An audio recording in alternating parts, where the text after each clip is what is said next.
everybody, I'm Stacy with Stacy's Organizing and Decorating for Life, or stacyforlife.com, or simply put, just Stacy Rainick. You can find me on YouTube, Facebook, Instagram, and Twitter. So today's topic is going to be on fantasizing and visualizing. And this came about, a friend and I were talking, and that hence this t-shirt, so I'll get back to this in the end. But if you like that fantasizing and visualizing is going to be the topic of today, please hit the like and subscribe and the bell button below. Now you may be saying to yourself, Stacy, what the hell? We're in a pandemic. What does fantasizing and visualizing have to do with any of this? Let me explain. So with fantasizing, what that comes from is people dealing with a lack or a need and possibly, fear, and so they are escaping reality. However, when you're visualizing, you're being innovative and you are creating reality. So that is the difference, is that one, fantasizing is escaping from the problem. Visualizing is creating a solution. Do you understand? So this is where we're going with this, because we are definitely in a time of crisis and uncertainty, and so we can do one or the other. A lot of people are escaping even looking at the TV, and they're living the lives of the people who are struggling and suffering on TV, hence they may bring on their own suffering and struggling and take down their immune system. So that's why I really started wanting to do the video outside, is because I do believe you need some fresh air, sunshine, vitamin D to boost your immune system. I think there's other things you can do to boost your immune system. I won't be able to come to you this week from the beach. I know that, y'all are just probably heartbroken. No beach pictures this week. But so in quarantine, even though, you can have some fresh air and sunshine, that vitamin D, do the vitamin C, do the natural things to build your immunity, that if you can.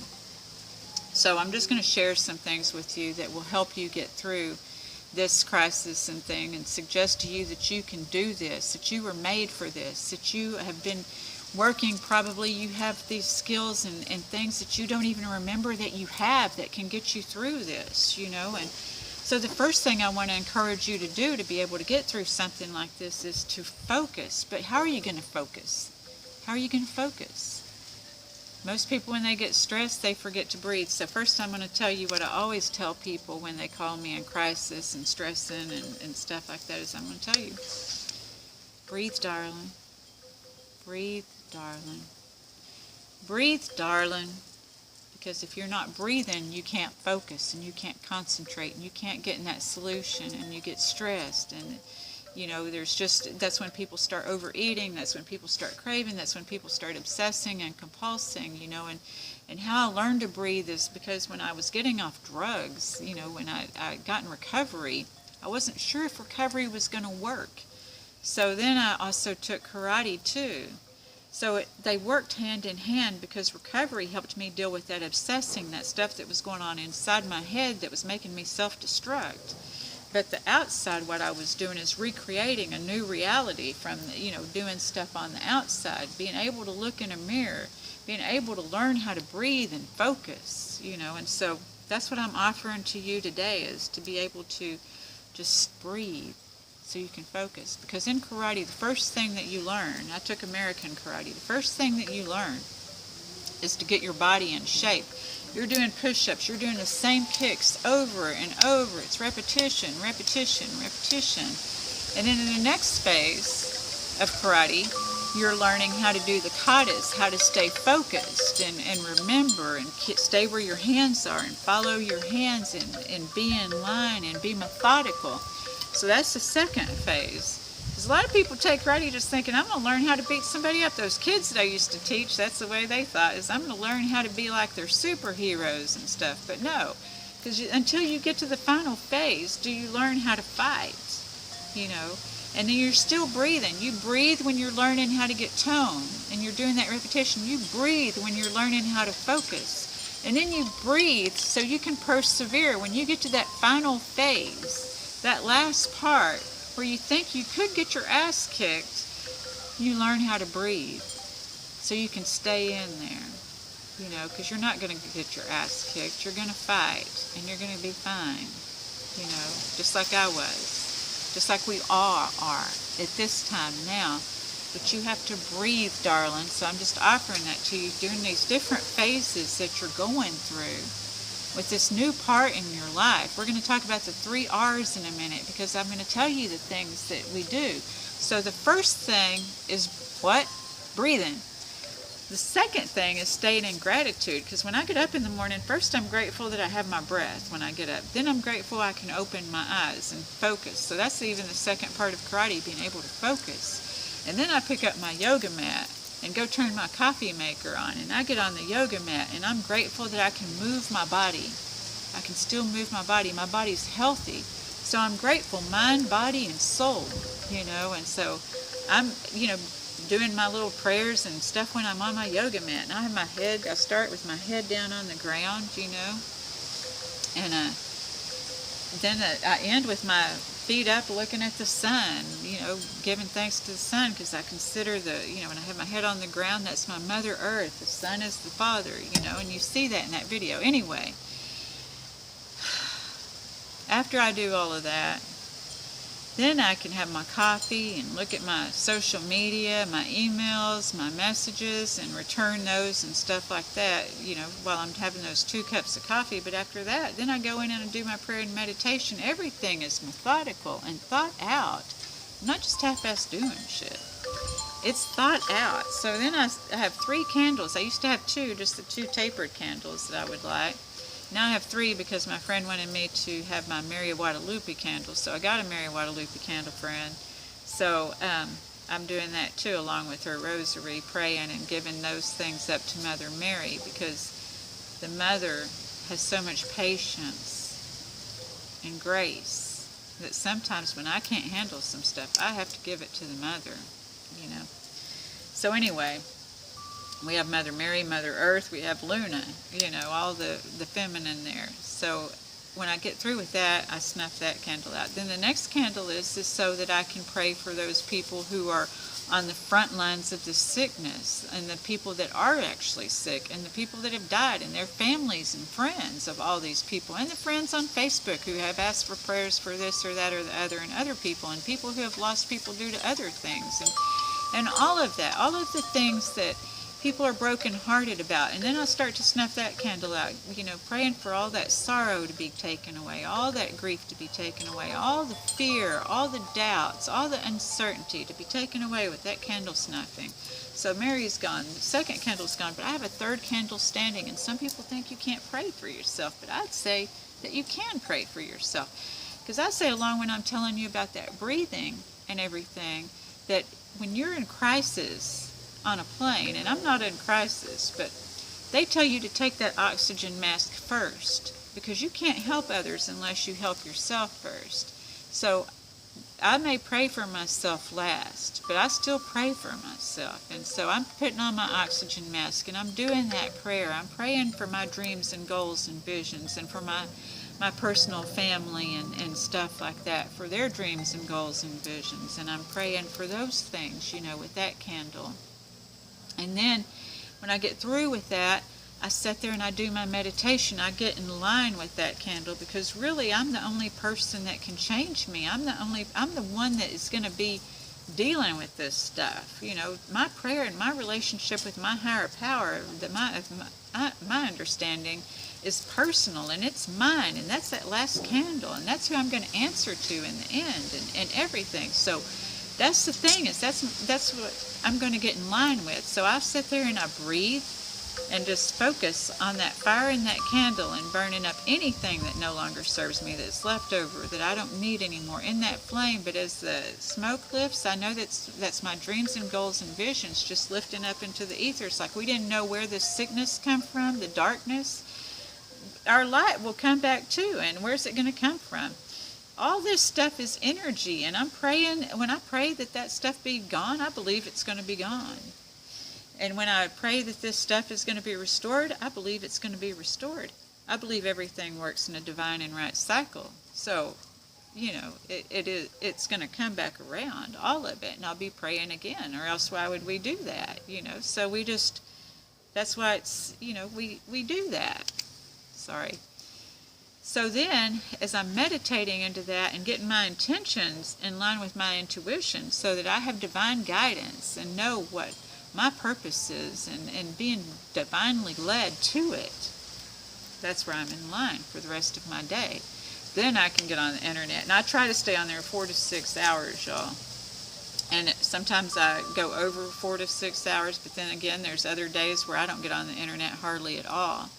And then at nighttime, I like what the urban monk says, about the old tribes. What they used to do is they used to, cook around the fire in the evening, and then all of them would get together and tell stories and then go to bed. And see, I like to do that with my friends is, we fellowship in the evening. Sometimes we go eat a little something and then have coffee and sit around and with each other, and then we go home and go to bed. So I like that, and that's liking that to me. But I don't try to get, I try to get away from the electromagnetic frequencies and all of that, because I know there's a lot of conspiracy theories and stuff going along with all this stuff that's going on in this.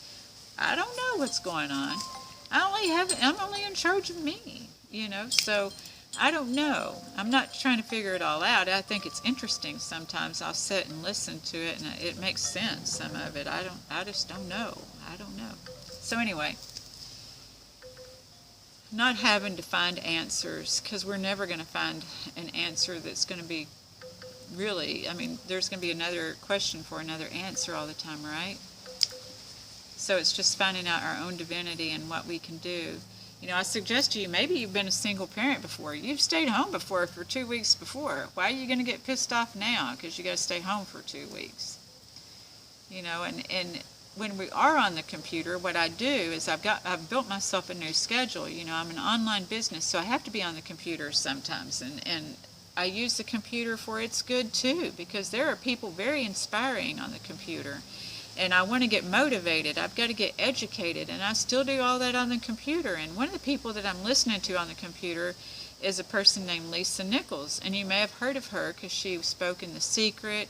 She also did some of the chicken soup for the soul stuff, but she's done many great videos that are motivating and inspiring, and she lights a fire under me. So I'm going to share a few things with you that she has shared, because while they were done at different times, nothing done during this time. I can't imagine she would really knock our socks off, or I haven't found any done at this time. But all the stuff that she talks about is stuff that you can use today, that I can use today. So I'm going to share 2 things that she shared that have really helped me, and many of you are going through it too.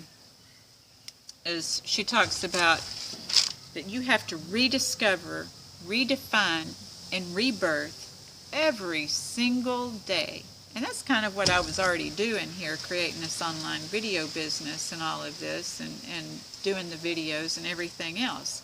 So that's part of my dreams and goals and visions, is to keep that growing and going. Because like I said, in 97 when I started karate, I didn't know, when my instructor asked me after I got my black belt if I would speak in front of some people, that I was going to be speaking in front of some people, and now I can speak in front of people. But that's what started it, is we never know where these little sparks and things are going to go.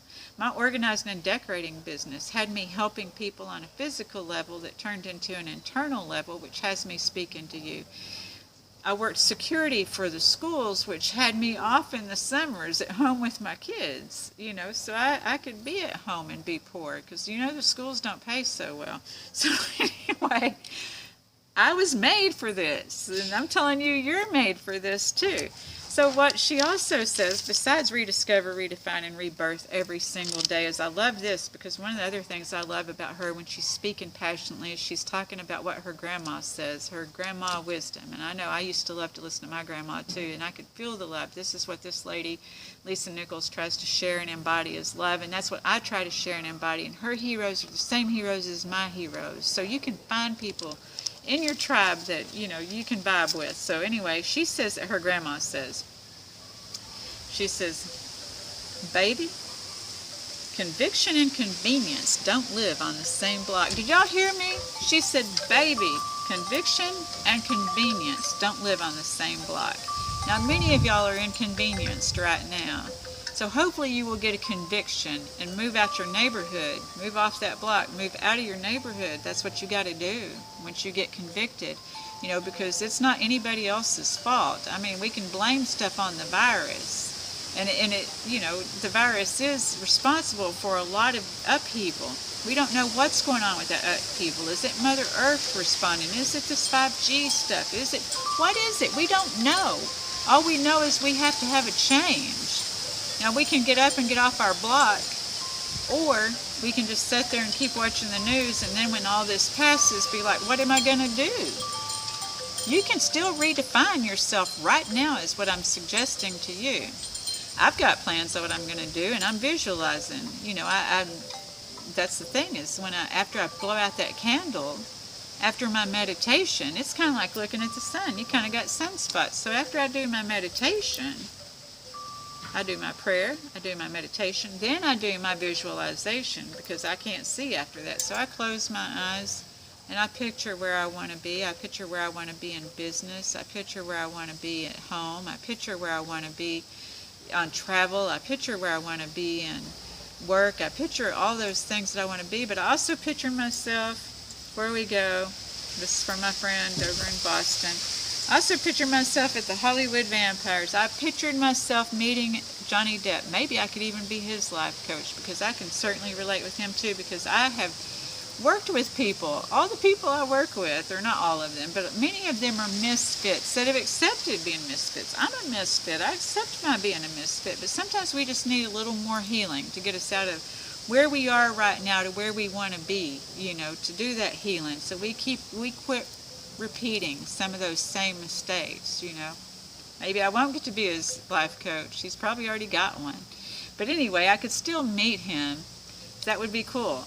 So I told my friend, and he was telling me his fantasy. I said, well, I'll tell you mine. Mine's meet Johnny Depp. And he's like, oh, well, and people don't even think that's crazy.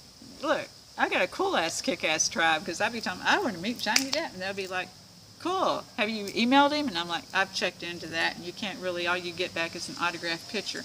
They'll be like, oh, did you do this? I'll be like, I checked into that. And so I'm going to, my plan is I'm going to Wales. Right, Justine? I'm going to Wales in August, September, and because I've gotten to see Justine's band on video, but I have not got to see her band in person.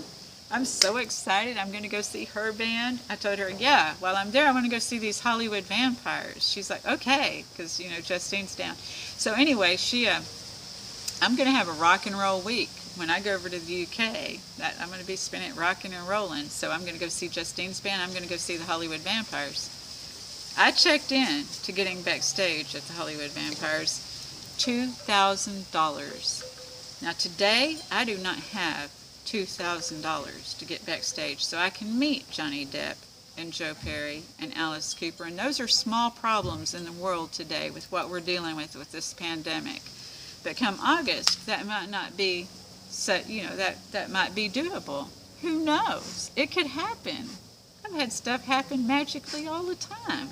So anyway, I told him I would share my dream. I'm not going to tell you his, because that's not the way I roll. But I told him that I would share this, so I hope he watched this all the way through so he could hear that I did share it. So I have those, you know, they say when you dream, dream big. That's my dream big.